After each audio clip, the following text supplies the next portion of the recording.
So I want to introduce Charlie Taylor. He is our guest speaker. He's the son of an Army Air Corps Pearl Harbor veteran who retired as an Air Force Master Sergeant in 1947.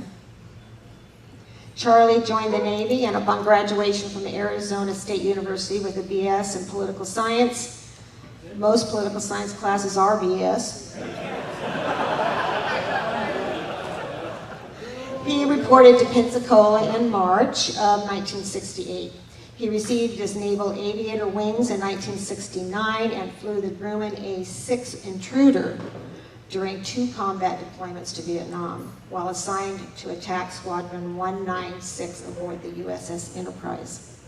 Charlie retired in 1993 as a commander. Since retirement, he enjoys co-teaching with 2 aviation clubs in Petaluma schools and Boy Scout Aviation Merit Badge classes, while serving as the Educational Committee Chair at the Pacific Coast Air Museum. Folks, I give you Charlie Taylor.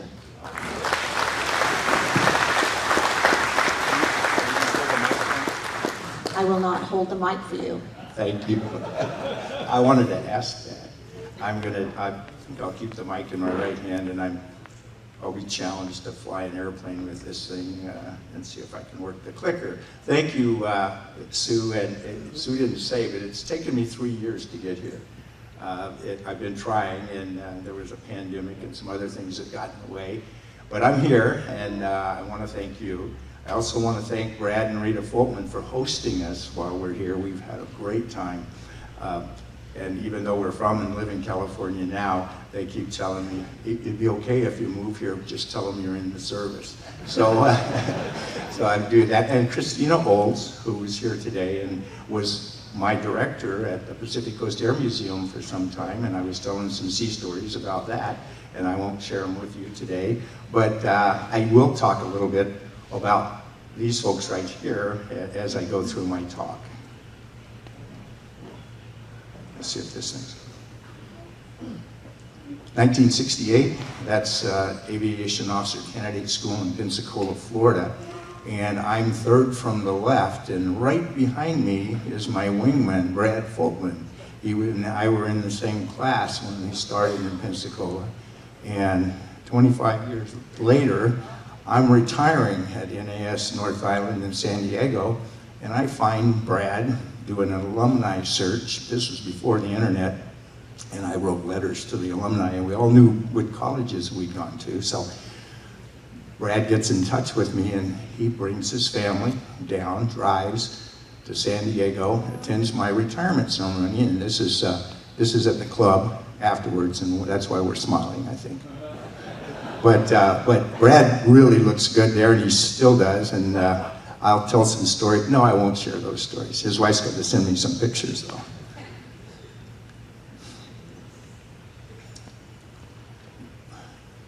I'm going to talk today about my experiences flying in Vietnam, but I really want to honor the folks in the services. 58,000 young men and women died, and their names are on the wall in Washington, D.C. today. And the carrier had about 5,000 at the time. They were all male crew, but the average age of the sailor at the time was about 19 years of age, and the average aviator was 25, flying off the carriers. And Linebacker 2 was the last air operation during Vietnam, and I'll tell the story about that. But the title I came up with was a retired Marine tank officer living in Mill Valley, California, which is a pretty liberal area, said, "Charlie, you need to come up with a different name because linebacker doesn't mean anything to most people unless they were there or had part of it." So I thought, and I came up with that title, and I put the question mark on because I didn't want to be too political for Rotary speakers, and my story is I'm going to let you decide when I'm finished whether that was his finest hour or not. There I am. The first thing you do when you get your name on the side of an airplane is go out and get a picture of it. So there I am with my favorite side number, 13. My grandkids all chose 13 for their uniforms when they played softball and volleyball.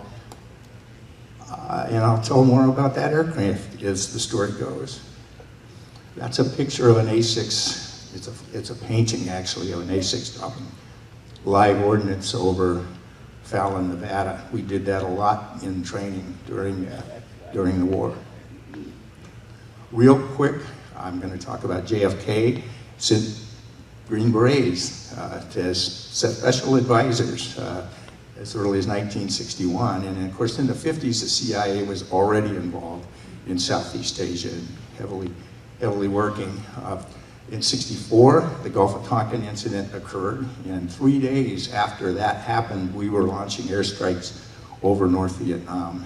And on the very first day, Everett Alvarez in his A4 was shot down and taken prisoner, and he would stay prisoner for 8 years in Hanoi.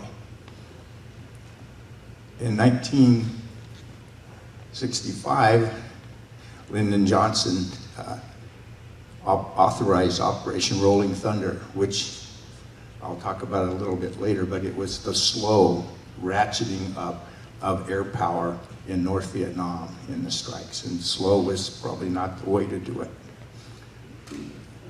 Richard Nixon was elected his first term in 1968, and that was the peak of the troops that were stationed in Vietnam during that time period, over half a million.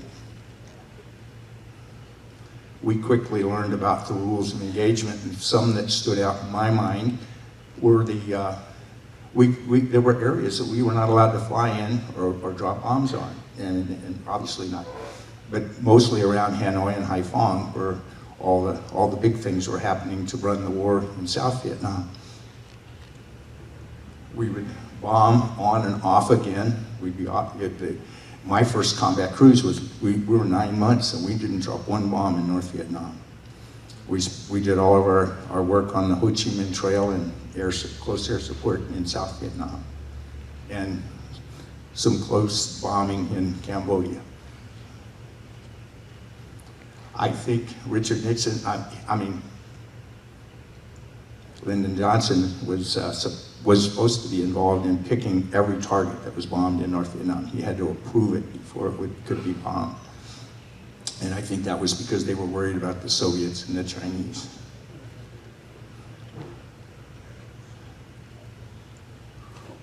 So in 1972, January of that year, we had intelligence that told us, probably some CTs who were involved in that told us that we were going to have a Tet 2 in the Tet year, and they were going to have a big buildup. And in response to that, our commander-in-chief authorized linebacker, which opened up North Vietnam again for bombing, heavy bombing, but still with a lot of restrictions of where they could go and where they couldn't drop. There was two peace candidates that year. Anybody want to guess who the second one was? No guessers? No political science majors? Eugene McCarthy was the first one. Eventually, well, I'll get to that in a second. We had a couple of things happen in '72 early on. Eventually, a thing called dirty tricks, it became called dirty tricks is what happened. We did have an election. We had headlines that told us that peace was at hand, and we thought, we're going to fly our last combat missions. Not so quick. Recognize that guy? He was the national security advisor before he was the Secretary of State, and he was the guy in charge of the peace talks that were occurring in Paris. There's the election. 2 World War II veterans, a Navy lieutenant and a highly decorated B-24 pilot. Anybody want to guess which one was which? The summer of '72, the Navy and the Air Force find themselves as oft they do, to be the first in the war to have claimed ace status of shooting down 5 enemy aircraft. Well, as it occurred, the Navy got there first with their guys, and there were 2 crews of F-4s who did it, and I want to say thanks to Christina Olds, we know from her, that her father, Robin Olds, probably was the first ace, much earlier than that, but to him claim that ace, he probably would obviously been taken out of the cockpit and he's not allowed to fly combat. So he was such a leader that he knew he wasn't going to do that. Thank you, Christina. The North Vietnamese claimed 16 aces, and you see down there in the bottom, that's Ho Chi Minh congratulating one of those Vietnamese aces.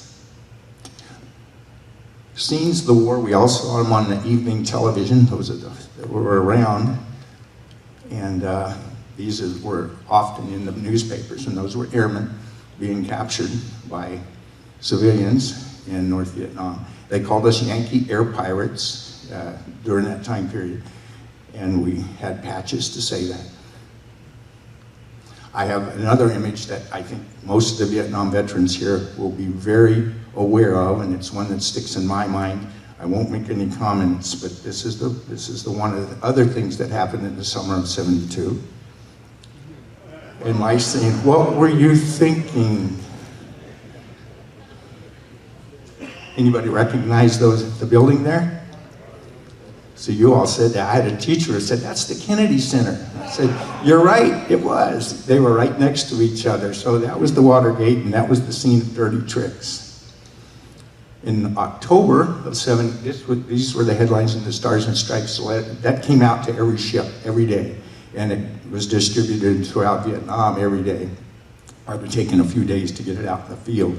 But those headlines in October, we were ecstatic. We thought this was all done and we were going to be walking away from combat. We'd still spend 4 or 5 months on deployment, but we would be out of the war.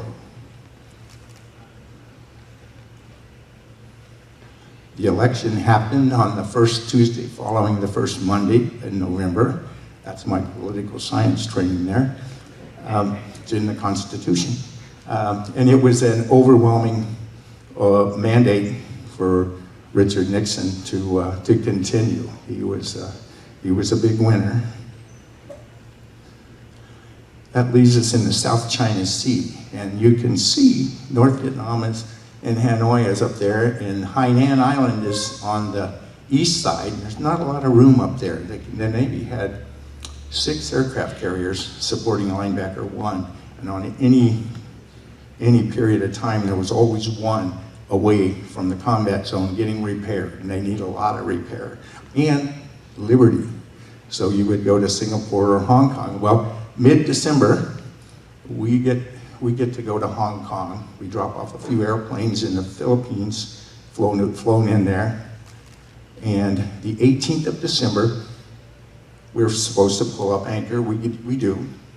And our commanding officer, Howie Young, calls us in, and he picks 3 junior flight crews, and he says, pack your flight bags. We're going to put you on the cod. I want you to fly to QB Point, and at first light, fly to Da Nang. If the carrier is ready, you can land aboard the carrier. But that's all he told us. That's all we were allowed to know. That's 3 of the guys that I was with that day. That's the QB Point ramp. I think that picture was taken earlier than that day. But my bombardier there on the left, and my roommate was a bombardier up there, standing up there, and that was another dear pilot friend of mine who was in the squadron, but we were all part of the guys that were flying. That morning, we launched at dawn. And the first thing we see, and we're cruising about, I don't know what the ICAO flight rules are, Brad, you can tell me, but we were I'd say 24,000 feet. That was a normal cruising altitude for A6s. We were heading west, so maybe I was illegal or not. And we saw streams of B-52s headed east, bunches, line, it was all in line. But something didn't quite, they weren't in cells of 3, they were kind of scattered around. They just weren't orderly. And we figured right away, something must have happened last night on the 18th. We didn't know what. We went ahead and landed at Da Nang, went back out, landed aboard the carrier that day, and this is what we learned had happened. And this was basically the rules of Linebacker II. Everything in the U.S. air power was being used over North Vietnam. Off-limit areas were gone.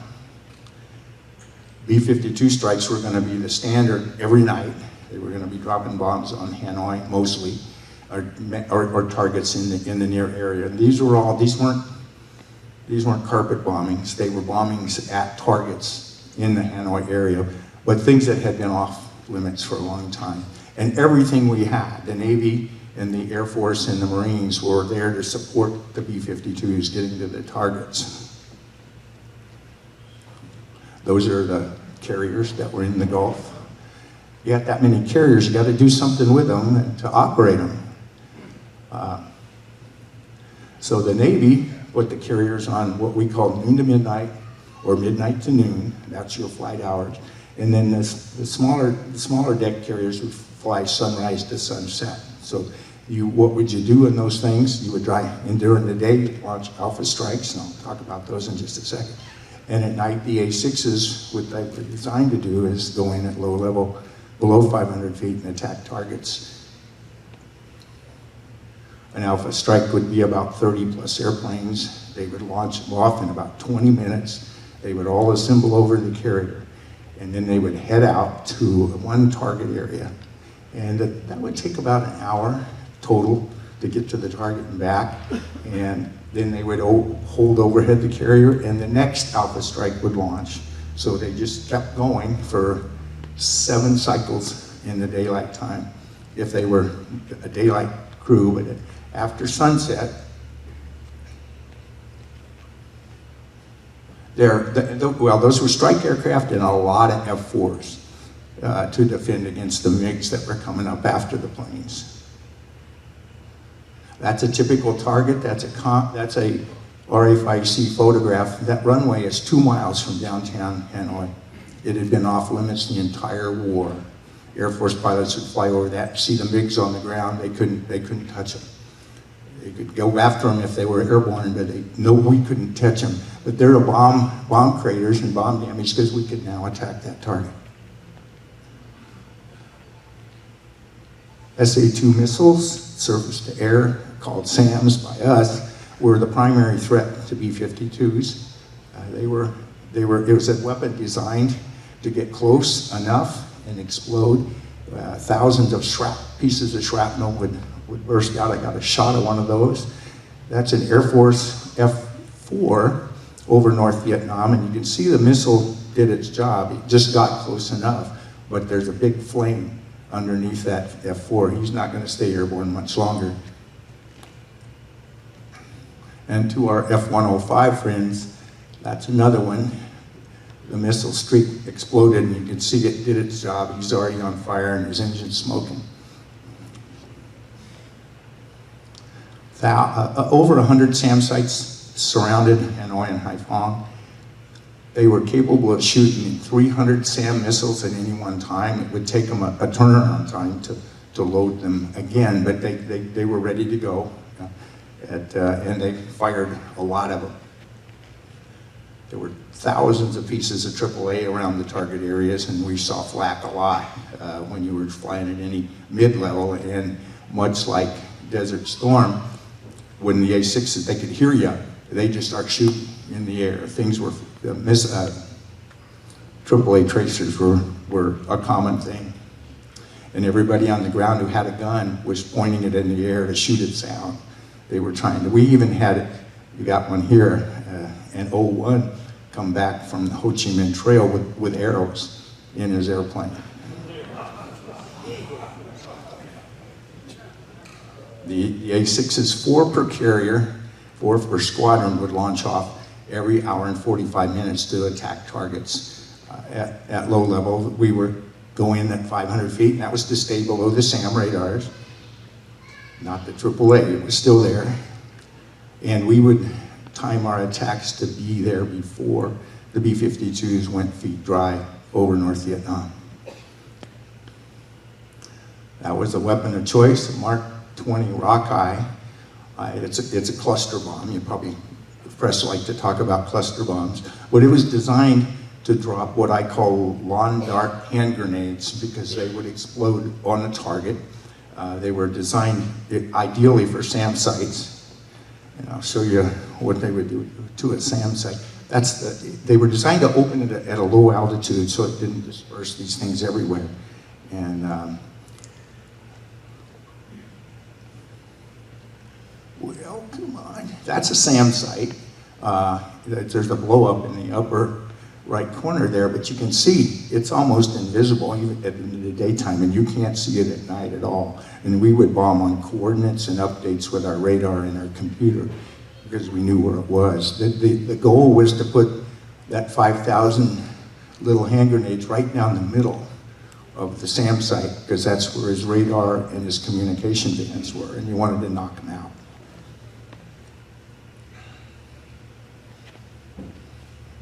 So the losses during Linebacker 2 were pretty heavy. I'll give you the summary at the end. A couple of highlights are the 6 B-52s that went down on the night, the third night of bombing, and one of those was Olive 1. And if we have time or after, I'll tell you some more stories about Olive 1.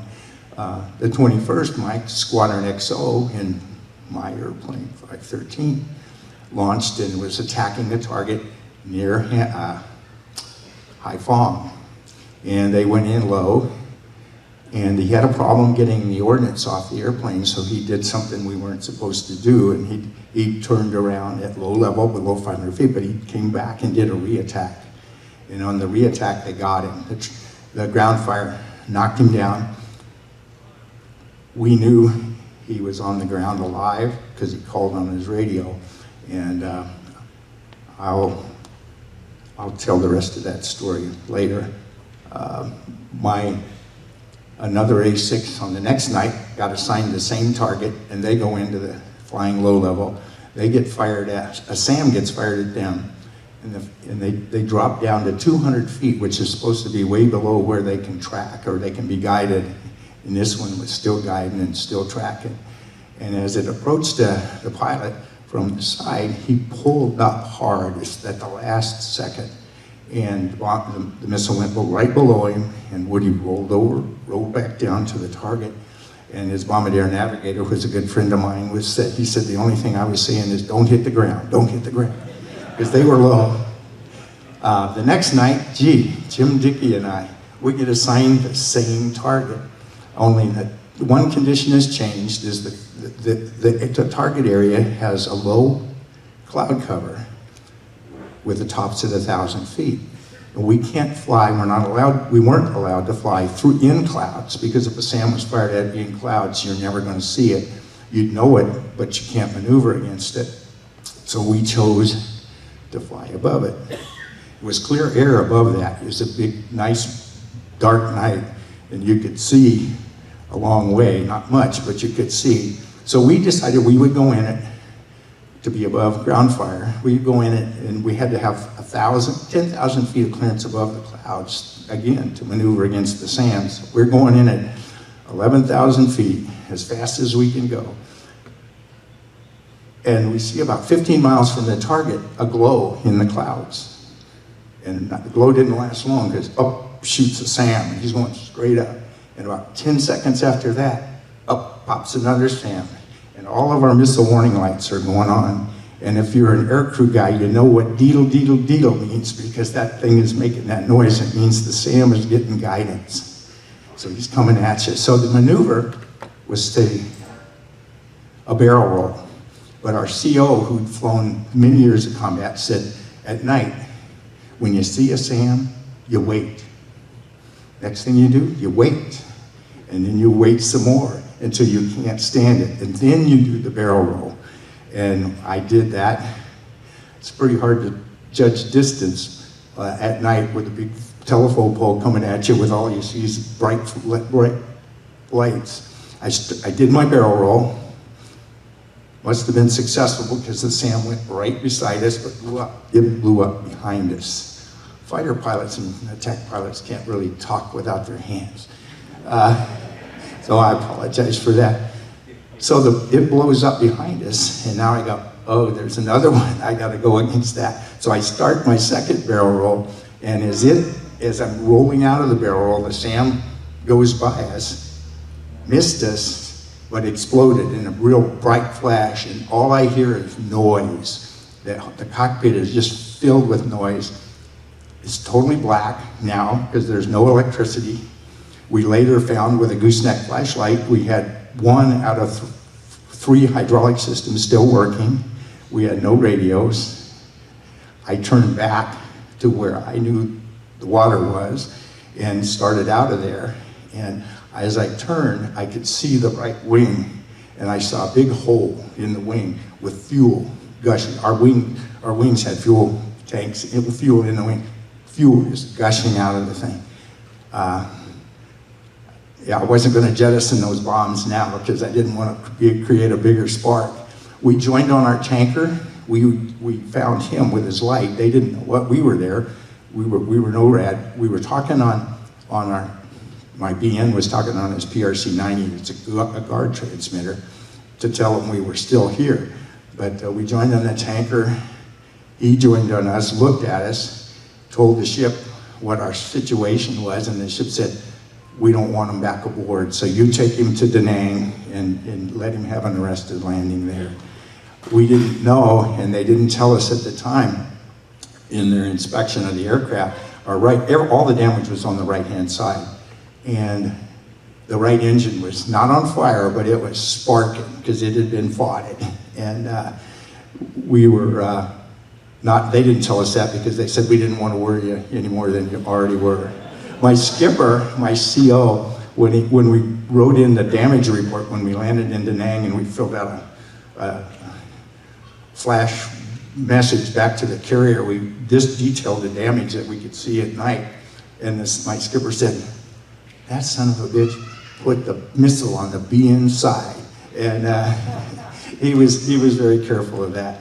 But that was my experience that night. Now we're in Da Nang at the Red Dog Saloon with the Marines in their revetment. So that night we had a few drinks, and we're thinking we're going to go back out to the carrier the next day. Well, no, they're going to let us stay there and make sure the airplane gets buttoned up. And we had a great aircraft mechanic chief came in from the ship, and he helped us. We were folding the wings. Jim and I started counting holes in the plane, and we stopped at 200. And as they were folding the wings, we could hear the metal in those fuel tanks coming down, raining down inside the wing. We got inside the airplane and looked, and we saw the one hydraulic line that hadn't been failed had a nick in it. So we were like a couple thousandths of an inch of having all the hydraulics gone, and we would have been out of the airplane over North Vietnam. We continued. Of course, we stopped bombing at Christmas.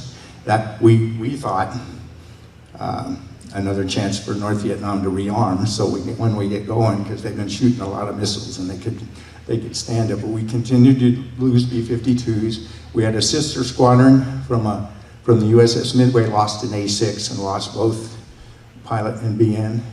And on the 28th, we on an Alpha Strike had an RA-5C from our ship shot down. I will never forget the sight of being overhead the carrier and the tanker and watching the SAMs fly up at night in the black sky, and you couldn't see what was up there. You knew what was up there, and you could see them explode. And then when you saw one hit a B-52, it was a fireball from 35,000 feet to the ground. And you knew every one of those planes had 10 guys in it. And you had no idea whether they got out or not.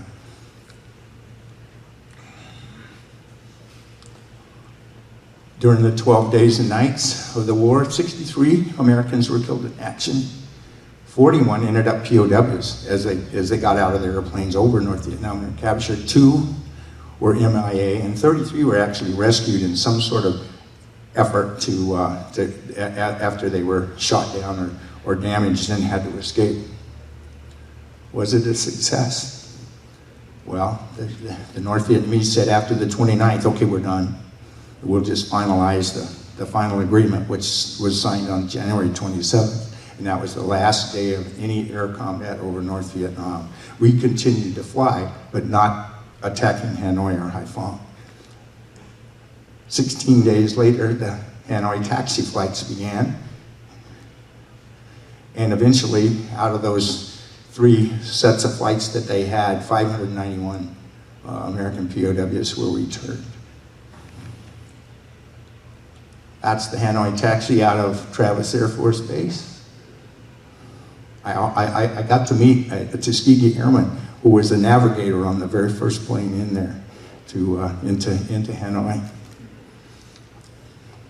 That's an iconic photo of some of the POWs at the time when the captain of the plane said we are feet dry outside of Vietnam airspace, and they were pretty happy about that. Oh, on the last flight out of there, my XO and his bombardier navigator were on the last flight out of there. They had been captured, and there's another story that goes with that we're probably not going to have time to talk about. But if you Google B-52s in Hanoi now, you see monuments to what they call it, the American War. I think that's what they call it in Vietnam. The A6s were all retired in 1995. They were able to fly during Desert Storm. Some of them still are around, and we have one at the Pacific Coast Air Museum to help tell our story. I had flight time in that airplane. And I've met a lot of guys who call me and that visit the museum, and they say, we've flown that airplane too. If this wasn't enough for you, and it probably was way too much, you can see the movie or buy the book. Steve Kuntz was a squadron mate of mine, and I got to read the first chapter as he and I were attending CAT officer school on the way to be CAT officers well after the war was over. Now I'll be quiet. Do we have time for questions, Sue?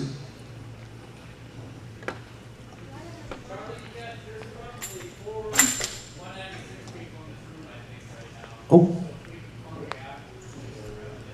absolutely.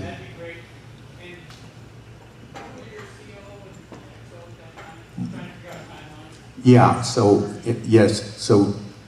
Repeat the question. Yeah, the question was, we got 3 squadron mates out here from VA 196, and we're going to get together afterward. But who were the CO and the XO at the time when I served?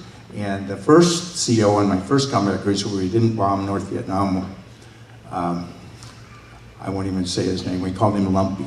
So anyway, Howie Young was our CO, and Gordy Nakagawa was our XO. And Gordy came back after his stint in POW, got back in the cockpit, commanded 196 later on. And yes, later on. We are milestones. That was our call sign during Vietnam. Any other questions? Yes, sir.